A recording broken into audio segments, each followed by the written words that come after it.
قرآن کریم میں علماء کی تعریف سورۃ فاطر آیت نمبر 29 میں اللہ تعالیٰ فرماتا ہے انما یخشی اللہ من عبادہ العلماء، یقیناً اللہ کے بندوں میں سے صرف علماء اس سے ڈرتے ہیں۔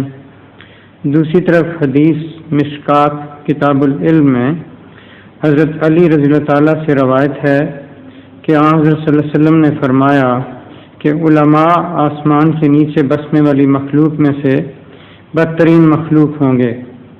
حضور اس آیت کریمہ بہت زمین آسمان کا فرق ہے، ان دو باتوں کا آپس میں جوڑ کیسے ملا دیا آپ نے؟ حضرت صلی اللہ علیہ وآلہ وسلم نے جو بات فرمائی ہے وہ تو آخری زمانے کے علماء کے متعلق ہے، اور یہ جو علماء ہیں اللہ سے ڈرنے والے یہ تو ہے ہی نہیں یہ علماء۔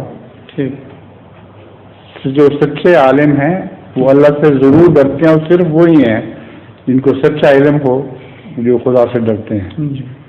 ایک اور ہاں کریں آپ۔ ظہور مہدی آخر زمان ہے،